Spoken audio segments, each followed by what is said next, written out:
Hello and welcome to HITC Sport. Right, we're about halfway through the Premier League season, so today I'm going to look at every Premier League club's most expensive signing from the summer of 2020 and rank their performances so far from worst to best. Let's go.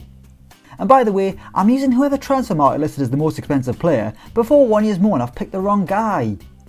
20th, Anthony Knockaert. All the players Fulham signed this summer, and their most expensive arrival was a lad they've already got rid of. Anthony Knockaert was on loan at Craven Cottage last season, and they made the move permanent even before they won promotion. Knockaert became a permanent Fulham player on July 8th, then 3 months later he was shipped out on loan back to the Championship. The winger's deal at Forest has been extended until the summer despite Fulham's struggles in the top flight, proving just how much of a waste of money it was to sign him. Seriously Tony Khan, what were you thinking? Next you'll be getting Kenny Omega to clean the kits. 19th, JAKUB. Considering their most expensive signing was a lad who was loaned immediately back out to Lech Poznan, maybe you could argue that Graham Potter wasn't really backed over the summer at Brighton, and it's no wonder that the Seagulls are flirting with relegation. You know, in the same way an actual Seagull would flirt with your chips the instant you drop them down at the beach.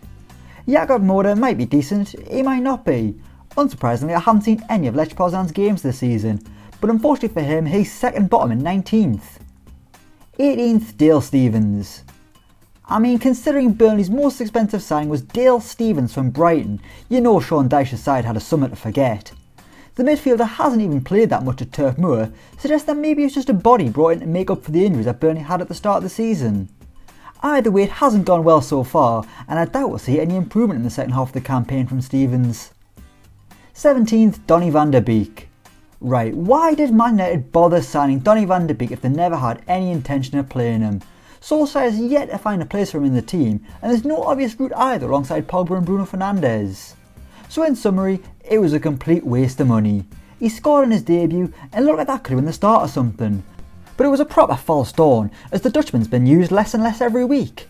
There's been some shocking signings over the past few months, but Donny van der Beek has to go down as one of the worst, simply because he offered so much promise but he's had zero chance to show what he can do. Man United had an awful summer transfer window, they couldn't get a deal done for Jadon Sancho, now their biggest signing sat on the Old Trafford bench collecting dust like a Nintendo Wii. Christ, those things were overrated. 16th, RHIAN Brewster. The fact that Oliver Burke starts most weeks ahead of RHIAN Brewster just sums this up. This looked like a great deal by the Blades that snapped at one of the top young English strikers around, and a man who had already proven he can do it at Championship level. That's the only positive here, as that's exactly where Sheffield United are heading. At this rate, there's more chance of Liverpool bringing back Fernando Morientes and David Ngog than activating the buyback clause for Brewster. 15th, CALLUM Grant. Genuinely, I thought CALLUM Grant was going to be a great signing for West Brom. He looked lively last time he was in the Premier League, and then he had an excellent year in the Championship with Huddersfield. But so far he's only managed one goal for the Baggies, and now it looks like he's out with an injury. Maybe the issue was that West Brom just aren't creating enough chances, as Grant is clearly capable in front of goal.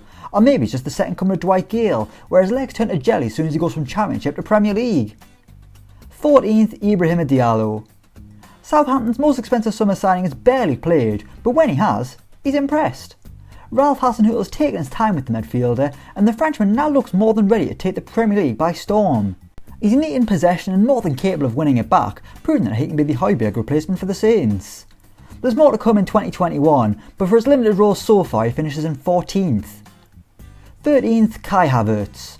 13th seems way too high for Kai Havertz considering how slow a start he's had, but I didn't want to put him any lower than the players below him, which maybe says more about the low quality of summer signings we've looked at so far. Havertz was the main attraction at Chelsea this summer, which says a lot considering the amount of talent they brought in, and it's like picking the best Avenger. If the Avengers were a bunch of overpriced footballers who seemed intent on getting Frank Lampard the sack. Havertz is too talented to be branded a flop already, and we've seen brief moments of excellence from the German, but he really needs to pick up in the next 6 months, otherwise football Twitter will have him hung, drawn and quartered alongside his mate Timo Werner. 12th, Fabio Silva. This was a mad transfer that kind of just sums up the Fossen era at Wolves. It doesn't matter how good you are, if you're Portuguese and a client of George Mendes, you're heading to Molineux. Fabio Silva is the toast of Football Manager, and players of the game couldn't believe their eyes when Wolves paid £35 million to secure the services of the teenager. They couldn't wait to tell their friends, until they realised they hadn't on because they spend all the time locked up in the room playing Football Manager. Subscribe to Alexpo if you don't already, guys. But anyway, Silva hasn't got a lot of experience, but he's been thrust into the deep end following the Raul Jimenez injury. The young lads had to play a lot more than expected, and it's fair to say they're massively missing Jimenez. but there's been flashes of the potential Silva's got, at least he's got himself a couple of goals. In a few years, Fabio Silva will be a star, but right now he's not the man Wolves want to be leading the line.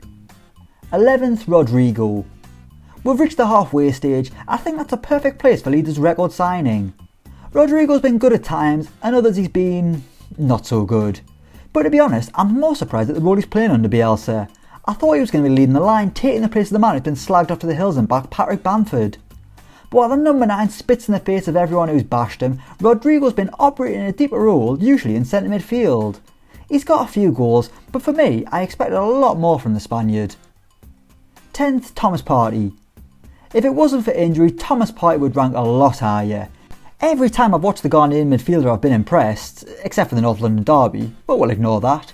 He's exactly what the Arsenal midfield has been crying out for, someone who can control the play as well as shield the defence. He passes the ball with a purpose, always looking to start attacks from deep. The only difference between him and Xhaka is that Partey's actually up to the task. If I do this video again at the end of the season, I reckon Partey's going to be a lot higher. 9th, Ben Godfrey. Everton made some big signings over the summer, but according to Transfermarkt, the most expensive one was Ben Godfrey from Norwich.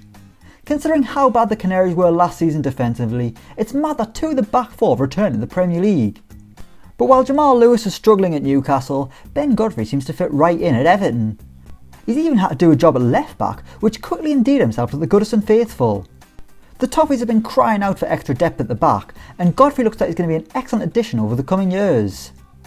8th, Callum Wilson. If it wasn't for Callum Wilson, God knows where Newcastle would be. Actually, I know, they'd be rock bottom. The striker's been Newcastle's main source of goals, scoring 8 times to actually make one of the top scorers in the division.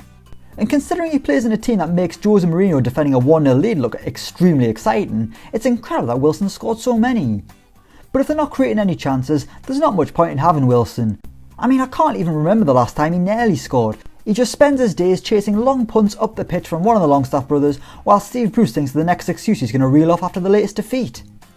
7th, Ollie Watkins. Aston Villa definitely overpaid for Ollie Watkins, but considering his impact, I think we can forgive them. Villa's big issue in the Premier League's been up front. Wesley flattered to deceive, then got wiped out just as he was starting to improve, and the lack of a forward nearly sent them down. But now they've got Watkins, and while he doesn't score a lot of goals, he brings so much more to the team. He's a focal point, he's a creator, he links up brilliantly with Grealish and company. He's a great forward, and one of the main reasons why Villa are doing so much better this time out. 6th, Wesley Fofana. Leicester splashed out on another centre-back over the summer, and it's a good job because Kaglos Soyuncu's barely played due to injury. Fofana looks like the real deal at the back for Leicester, which is pretty promising already considering he's only 20 years old. The recruitment's so good at Leicester. I mean, I can't think of the last transfer they got wrong. Maybe Kelechi Iheanacho? But even he looks decent when you compare it to Islam Slimani. But Fofana is very impressive. He plays in the front foot, he's quick, and he can play off from the back. He's a dream of a modern defender. Providing he doesn't dye his hair blonde. Christ, that was a disaster. It was like someone pretending to be Eminem on Stars in Their Eyes. 5th, Eberechi Eze. The former QPR lad's an absolute joy to watch, and it seems as though he can do no wrong in a Palace shirt, which must be the only explanation as to why he was out to watch QPR the other week. But despite that off-the-field issue, Eze has been fantastic for Palace and shown that they don't have to rely on Wilfried Zaha. Eze can be just as creative and exciting in possession. If anything, he's better to watch as he doesn't throw his arms in the air and throw a strop anytime anyone does anything a little bit wrong. Eze has been one of the signs of the summer and deserves his place in the top 5. 4th, Sergio Reguilon. When Spurs completed a double deal from Real Madrid over the summer, everyone was talking about Gareth Bale's return. A few months later, and the Welshman can't even get a start against non-league Marine, while Sergio Reguilon's proven himself to be one of the best left-backs in the Premier League. The Spaniard's delivery is on the money every time. I mean, that assist for Harry Kane last week against Fulham was glorious. The worrying thing is, the better he plays, the more likely it is that Real Madrid are going to activate his buyback clause. Christ, then they'll have to go back to playing Danny Rose. No one wants that, not even Danny Rose. 3rd, Diogo Jota. Liverpool came out of nowhere to complete this deal over the summer, and who knows where they'd be if it hadn't happened. Diogo Jota has been the one star performer in attack for Liverpool, even if Mo Salah is still the top scorer in the Premier League with 13. The Portuguese forward turned into something of a talisman shortly after arriving, and forced Klopp to seriously rethink his front three. Liverpool are struggling for goals at the minute, and it's no surprise that that's coincided with Jota taking Lallana's place in the treatment room. Second, Thomas Souček. It was going to take something special to keep Diogo Jota out the top two, and that's a testament to how good Thomas Souček's been since joining the Hammers. When he came in on loan in January, he had an instant impact, and he's been even better since making the deal permanent. He can do both sides of the game expertly, which means West Ham fans don't have to suffer through another slog of a display from Mark Noble, who is no doubt still raging at the fact he never got that elusive England cap. Get over it, Mark, it was years ago. Souček's been one of the stars of the season though, and a big reason why West Ham are doing so well, to the shock of everyone. I mean, even the most optimistic West Ham fans can't have seen this coming. Spencer FC certainly didn't. And number 1, Ruben Dias. Man City are favourites to win the title, and I think the arrival of this man is a big reason why. Before he arrived, City was still a shambles at the back. Pep would change his back four each and every week as if it was a lucky dip, and more often than not he didn't win the lottery as his team conceded goal after goal. But Ruben Dias has arrived and became an immediate leader at the back, something the club have seriously missed since Vincent Kompany left. While Guardiola spent a ridiculous amount of money on defenders, the £61 million on Dias was definitely money well spent. As for the £41 million spent on Nathan Ake, you'd get a better value from a fishing magazine. So there we have it, that's every Premier League club's most expensive summer signing ranked so far this season from worst to best. Let me know what you think in the comments down below. As always, don't forget to like, share and subscribe to HITC Sport, and until next time we will see you around.